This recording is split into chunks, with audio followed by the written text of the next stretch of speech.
Not having been there last week, but in April, at least ours, we didn't observe from our hotel room. We didn't feel intimidated in any manner whatsoever.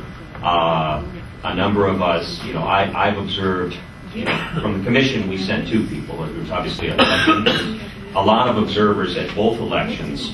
But myself and a colleague, I've observed about 10 elections with the OSCE in the post-Soviet region, including Tajikistan, Kazakhstan, other places. My colleague had observed about 20 over a period of, say, 30 years.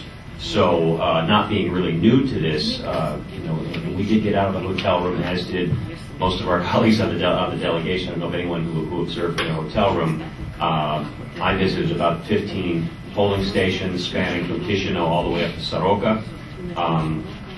We did a closing in Chisinau. I have to say it was one of the best closings we've ever observed on an election in terms of the way to count. And that's often the closing is a place we really like to pay particular attention to in the count.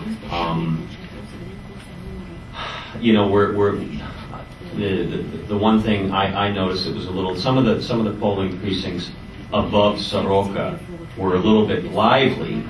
These were some of the Roma communities, on the hills up in Soroka.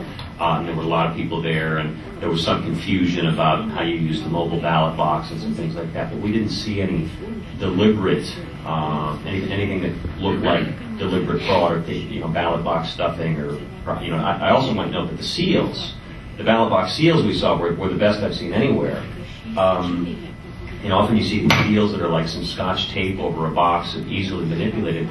The seals in Moldova were interesting enough because when they put the wax seal on, the smell of the wax is so, it would give me a headache. I'd have to leave the precinct from it. I remember the morning when they were preparing it, but it was it seemed to have a secondary effect of, that smell of the wax melting would tip you off, if you wouldn't want to smell it in the middle of the day, and beginning of the day is one to have it. So I thought that was particularly good. We didn't see everything. Like I said, I can speak for the 15 places I saw when I was there, and just exactly what I saw, which was limited. We spend, somewhere in the neighborhood of 30 minutes. That's the general guideline in a polling station. As far as the observers, a good question, Laura. As far as the local observers, same question here as to what was different. I mean, the OSCE is generally seen as the gold standard of election observation, and using the method that was pioneered in the early days by NDI. I'm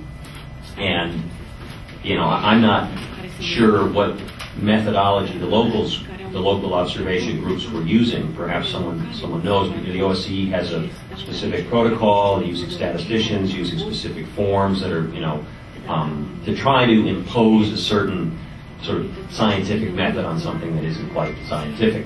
I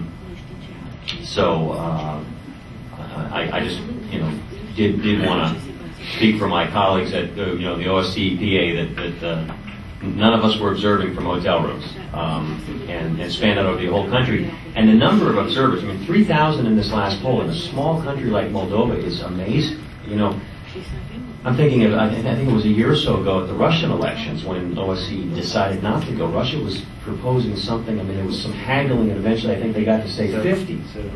50 or 70 for the Russian Federation, 11 time zones, 143 million people.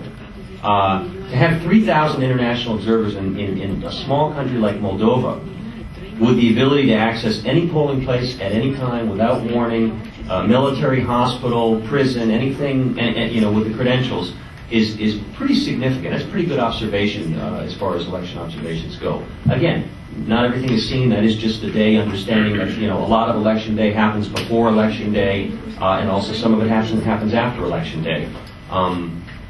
But I just wanted to mention that. But still, your conclusions are completely different from what most of the people, local people, see and the press sees there. That's what's amazing. Please, Bess. Let me try to address this. I agree with what Kyle said about the methodology. We've got to keep in mind, I was following this very, very closely, but I wasn't there. I was in the United States, looking at the Moldovan press, looking at the American press, looking at the observers, calling people on the phone.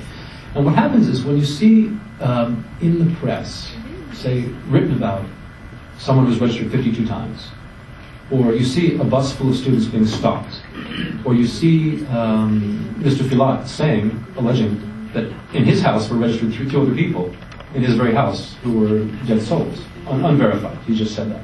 I don't know if it's true. Maybe.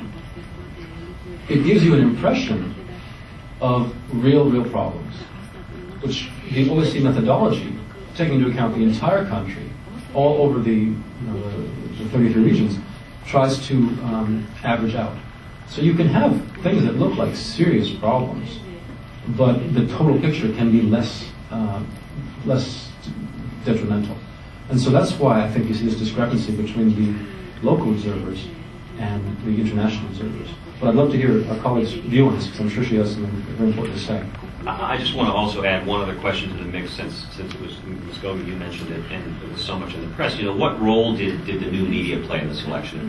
We heard so much about Twitter and Facebook in Moldova and then in Iran, and I'm just wondering, how significant was it? Was the network, did there appear to be any effort to disrupt the network? Because I would assume if you were wondering that things could turn out the way they did in April, that there probably was a lot of work to get this up and running and ready so that, should anything happen, there would be an ability to organize and communicate and potentially also call new protests.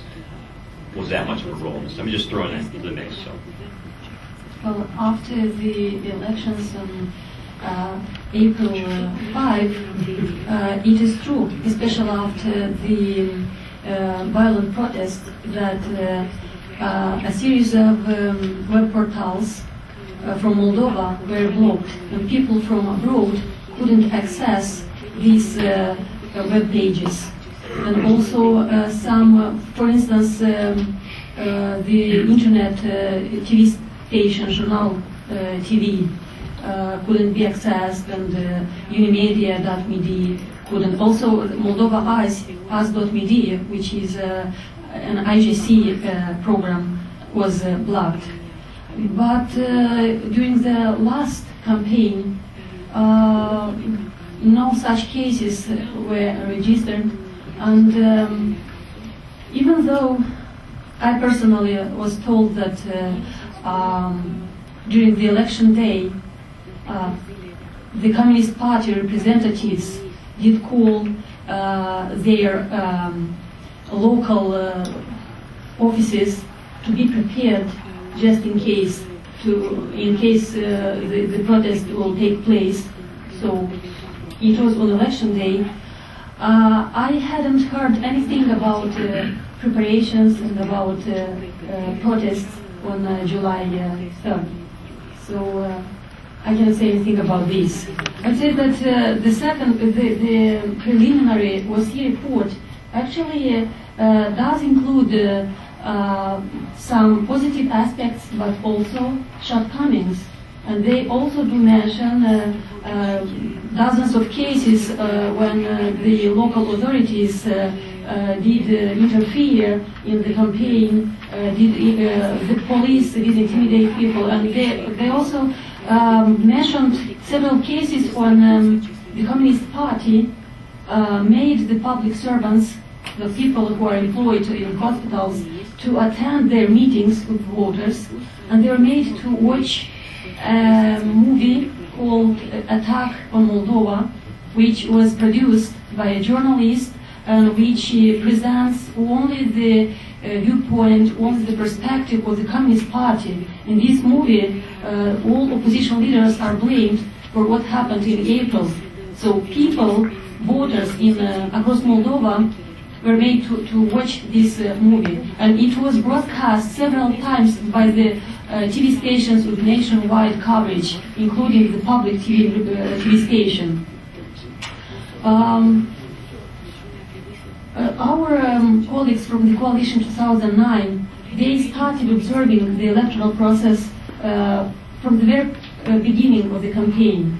And they did record every violation. That's why in our report, we did refer to the campaign as a whole, not only to the election day, because during the election day, maybe not so many frauds were made, but taking into account the campaign, we couldn't say that these elections were fair and were free.